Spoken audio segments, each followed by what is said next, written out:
Hey everyone, before we get into today's video, I just want to give a big thank you for the huge response our first video got. Well, huge for me anyways. It got around just a little under 130 views, around 13 comments, the recording of this video, and I just want to thank you guys so much for the engagement. It's been really cool starting off this new channel. It's had a great start, a lot better than I anticipated.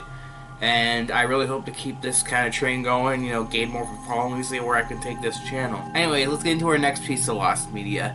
This one is a canceled cartoon series that was going to be made by HBO in 1999 based off of the hit movie franchise at the time, Austin Powers. I am sure anyone watching this most likely knows what Austin Powers is and what it was about, but just in case, I'll give a quick rundown of the plot.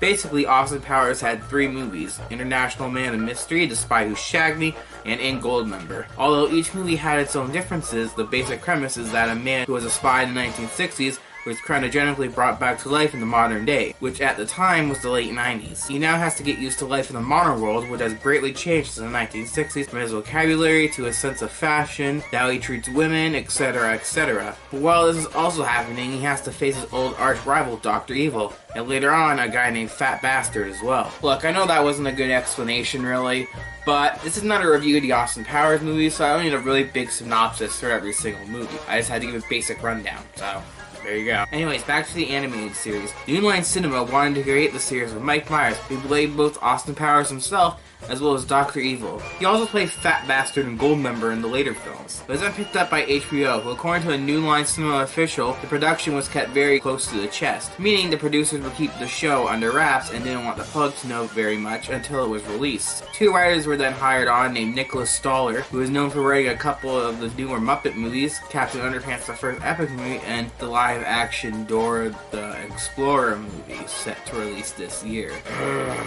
Fuck's sake. The other writer is a man named Brian Posehn. I didn't pronounce that properly. He is known for being a writer on a lot of the Metalocalypse episodes. He is more known in the world of acting though, due to being in so many things that I don't feel like listing them here. So go to his IMDb if you want to check that out. HBO commissioned 13 half-hour episodes to be made. It is unknown if these episodes were ever made. Aside from that, not much is known about the show, aside from what was said by Mike Myers and another writer named Bob Friedman in a few interviews. Bob said it was more akin to King of the Hill, which pushes the envelope in a way that's fun. Myers said that both Dr. Evil and Fat Bastard would be in the show, along with new characters that were never seen in the movies. After that, there wasn't much talk of the series. It is rumored that a teaser image was released, but at the recording of this video, that hasn't appeared online anywhere. It is also assumed that scripts for the show were written. Now, in terms of why the show was cancelled, the rumor is that Mike Myers felt overworked and decided to back out of the project, and in my opinion, I think that was probably the case, but I got something to add. The 90s was easily the busiest time for Myers in terms of acting, seeing as his most popular films were all made at this time. So it was safe to say that at the end of the decade, Myers probably became exhausted and needed to cancel some projects to get some much needed rest. However, 2 years later, probably the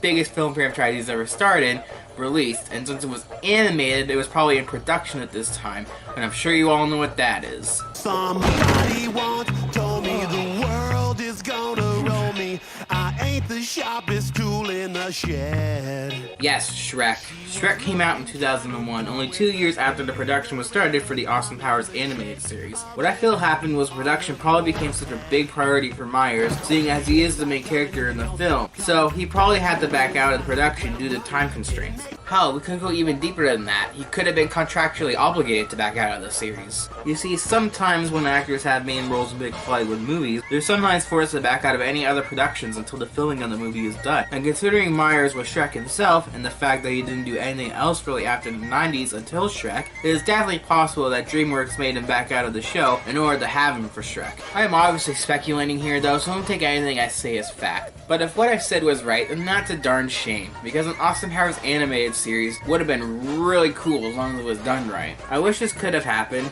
as it could have expanded on the story of Austin Powers greatly, but unfortunately it seems it's just one of those could have been projects that never came to be. But with the announcement of Austin Powers 4, it would be cool for them to take the finished episodes, if there are any that is, and put them on the Blu-ray. That would just be cool to see. Not needed, but it would just be cool.